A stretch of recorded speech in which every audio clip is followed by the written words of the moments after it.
I've worked the night shift at a hotel for years. I thought I'd seen it all. Drunk guests, weird noises, even the occasional person sneaking into rooms they hadn't paid for. But this was different. It happened last winter. The night was quiet, just the hum of the heater and the occasional car passing outside. I was alone at the front desk, looking at the security monitors, when the phone rang. It was room 409. I stared at the phone, confused. That room had been empty for weeks. No guests, no maintenance. Just a locked, unused room on the 4th floor. I picked up the phone. "Front desk, how can I help you?" Silence. For a second I thought the call had dropped, but then I heard something. Breathing. It was slow and heavy, like someone was standing just inches from the receiver. I felt a chill creep up my arms. "Hello?" I asked again. Nothing. Then a soft click. They hung up. I stared at the phone for a long second, my heart beating a little faster. Maybe it was a glitch in the system. Maybe someone had broken into the room. Either way, I needed to check. I grabbed the radio and called security. "Hey, Dan, you up?" A crackle, then Dan's tired voice came through. "Barely. What's up?" "I just got a call from room 409. He got quiet for a second. "That room's empty, right?" "Yeah," I said. He got quiet again. He breathed in slow. "All right, I'll check it out." I watched the security feed as Dan made his way to the 4th floor. The hallway cameras were grainy, but I could see him step in front of room 409. He jiggled the handle. Locked. He knocked once. "Hotel security. Anyone in there?" Silence. Then, through the radio, I heard Dan mutter, "What the hell?" I sat up quickly. "What is it?" "The TV's on." I felt weird inside. "You sure?" "Yeah, I can see the light under the door." That didn't make sense. The TV's only turned on manually. Someone had to be inside. "Hold on," Dan said. I watched as he pulled out the master key, hesitated for a second, then unlocked the door. The moment he stepped inside, all the screens at the front desk suddenly turned to static. Then, his radio cut out. I stood up. "Dan, you there?" Silence. Then, after what felt like forever, the radio crackled again. "Get up here, now!" A chill ran through me. I grabbed my passkey and rushed to the elevator. My heart was racing as I went up. I stepped out, and the air was ice cold. The hallway was freezing, way colder than the rest of the hotel. Dan was standing just outside room 409, his face pale. The door was wide open behind him. I stepped closer, looking inside. The room was empty. No luggage, no signs of a guest. Just a neatly made bed, the curtains drawn shut, and the TV blasting static. "Who was in here?" I asked. Dan shook his head. "No one." I stepped inside, my breath visible in the air. The remote sat on the nightstand, untouched. I picked it up and clicked the power button. The screen went black. The room fell silent. Dan breathed in slow. Maybe it was a system malfunction. Then, the bathroom light flicked on. We both turned fast. The door was slightly open. Something moved behind it. Dan reached for his baton. Slowly, I walked over and pushed the door open. Nothing. The bathroom was empty, but the mirror was fogged over, like someone had just taken a hot shower, and in the middle of the glass, 4 words were written in shaky, wet streaks. "Don't come to my room." A chill ran through me. I backed away, heart pounding, and grabbed the phone by the bed. I dialed our manager, waking him up. "Room 409, I said. "We need to close it, right now." We locked the room that night. No one stayed in it since, and every so often when I work the night shift, the phone still rings. From room 409. I asked my manager about it a few weeks later. He looked at me for a long moment, then sighed. "That room used to be fine," he said. Until last year. I waited. A guest stayed there once, a man traveling alone. Housekeeping found him dead the next morning. Door locked from the inside. No struggle. Just sitting in the chair by the window. A chill ran through me. How? He shook his head. No one knows. But the weirdest part. I took a deep breath. What? He hesitated, then lowered his voice. When they found him, the TV was on. And written on the mirror. I already knew what he was going to say. Don't come to my room.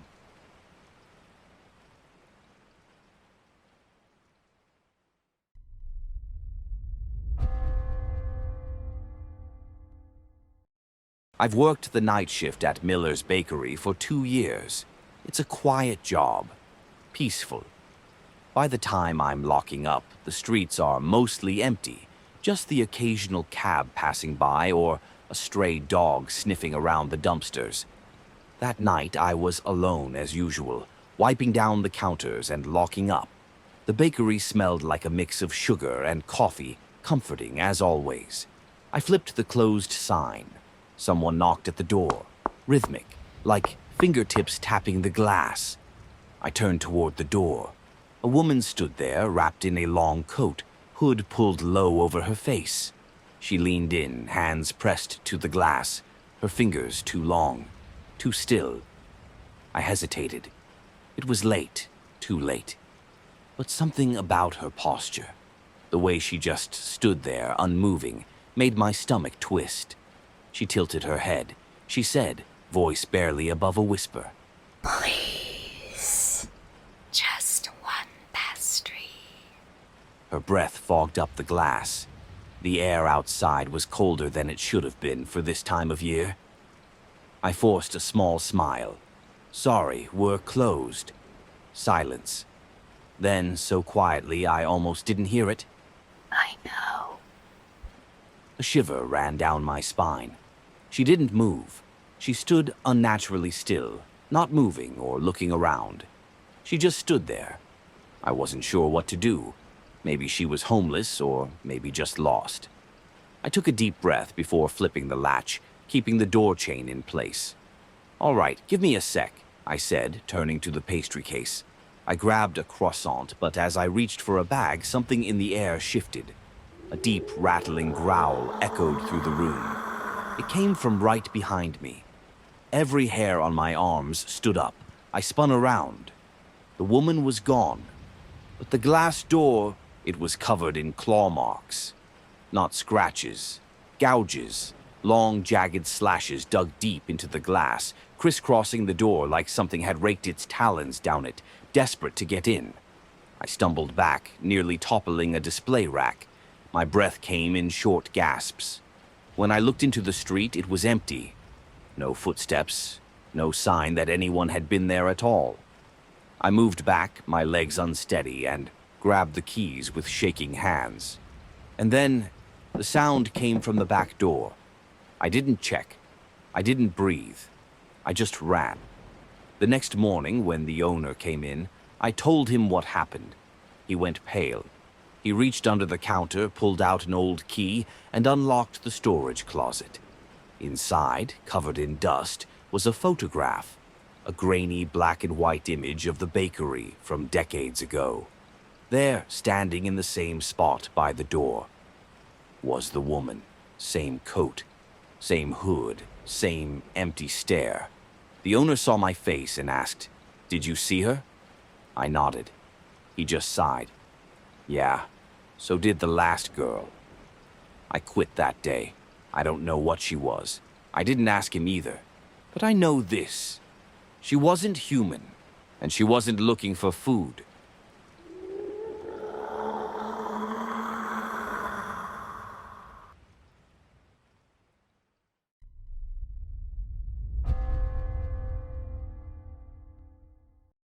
I've been a taxi driver for years.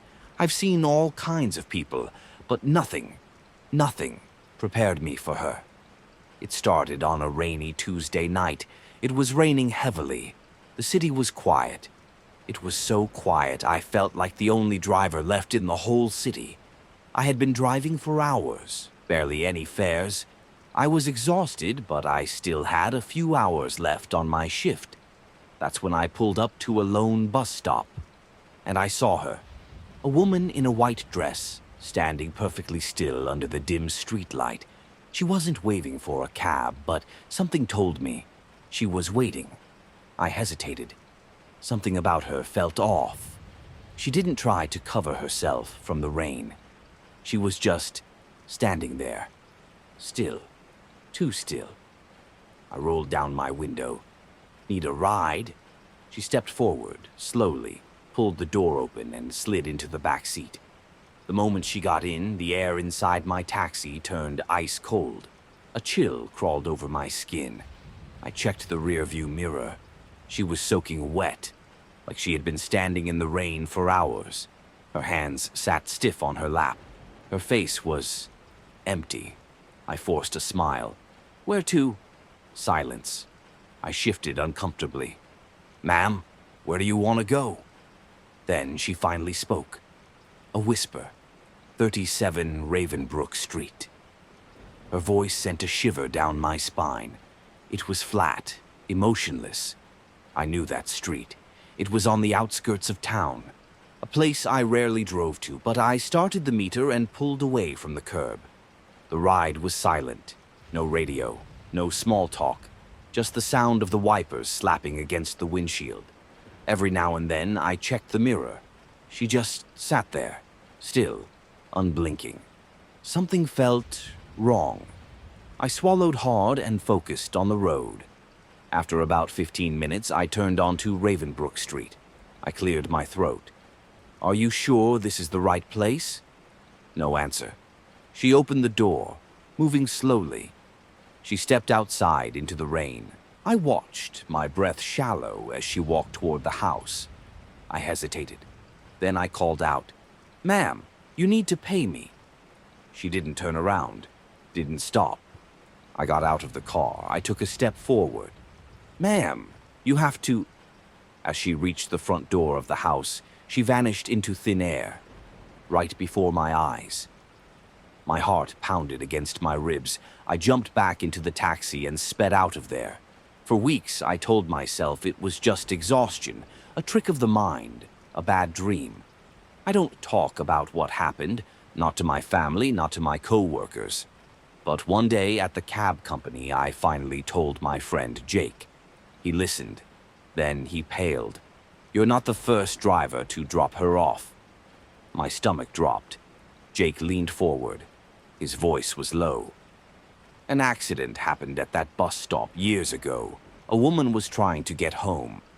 She never made it. I stared at him, my blood running cold. He went on. She was waiting for a ride late at night. No one knows if it was a hit and run or something worse, but they found her body in a ditch just a few miles from Ravenbrook Street. She was still wearing a white dress soaked from the rain. A chill ran down my spine. Many taxi drivers have seen her. Some even drove her to 37 Ravenbrook Street. And when she reached the house, she disappeared without a trace. I don't pick up passengers at night anymore. I avoid Ravenbrook Street at all costs. But sometimes, when I'm alone in my cab, that night still haunts me.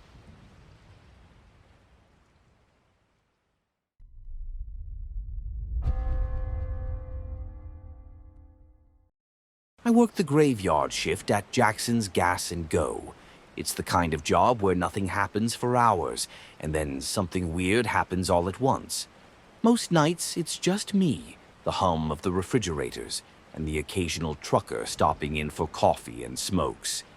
Then, about a week ago, I noticed him. A man in a dark green jacket, jeans, and a baseball cap.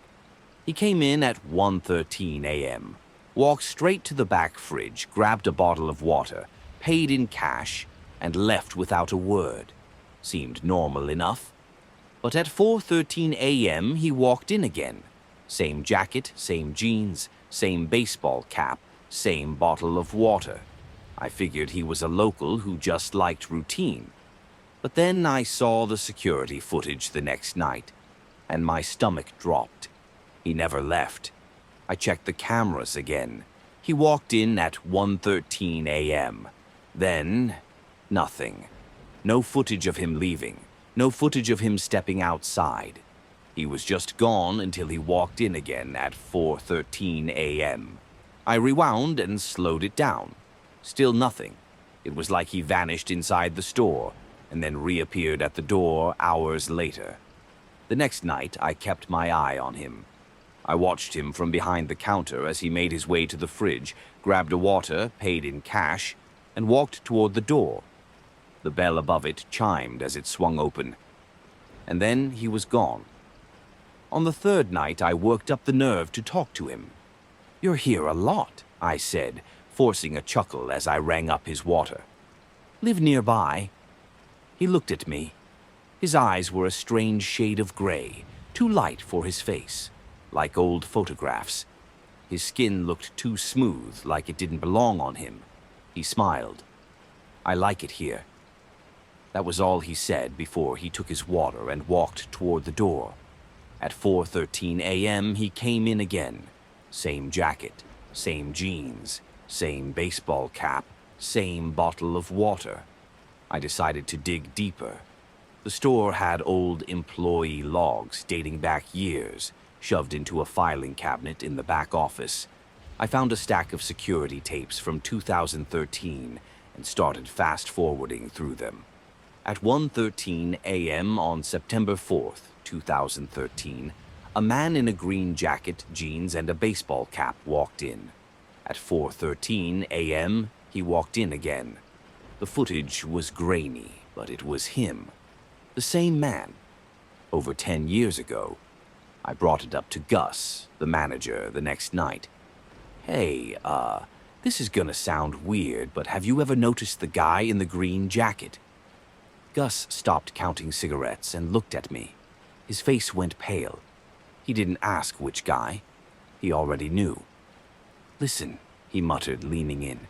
"Just ring him up and don't ask questions. Don't look at the cameras. Don't follow him. Just let him go. But trust me, I should have listened." That night, when the man in the green jacket walked in at 1:13 a.m., I made my choice. I followed him. I stayed behind the counter and waited until he walked toward the door. The bell chimed. The door swung open. But he didn't step outside. He just disappeared. I bolted outside, my heart hammering. The highway was empty. No sign of him. Just the sound of the neon buzzing behind me. Then behind me, the door chimed. I turned. He was standing at the counter, holding the same bottle of water. He smiled at me, the exact same way, like nothing had happened. I stumbled back inside, my mind reeling. He paid in cash, walked to the door. And at 4:13 a.m., he came in again, like pressing rewind on a tape. I didn't sleep the next day. I couldn't. At 11 p.m., I went back to work, nerves shot to hell. Gus was already there, waiting. "You followed him, didn't you?" I swallowed hard. "What is he?" Gus rubbed his face. "Nobody knows. He's been here longer than the store, longer than the town, maybe." "But where does he go?" Gus shook his head. "You don't want to know." Then he grabbed my shoulder, his grip tight. "Don't ever follow him again." I tried to let it go, but some things don't let you go. That night, I set up my phone to record, placed it behind the register, aimed at the door. I wanted proof. At 1:13 a.m., he walked in. At 4:13 a.m., he walked in again. I checked my phone. The video was corrupted, just static. And when I looked up, he was standing at the counter, smiling. "You shouldn't do that," he said softly. My blood went cold. I quit that night. I moved 3 towns over, got a new job, new life. I don't tell people about what happened. But sometimes, when I drive late at night, I pass by old gas stations, and every now and then, through the glass, under the flickering lights, I see him standing by the fridge, holding a bottle of water. watching me, smiling.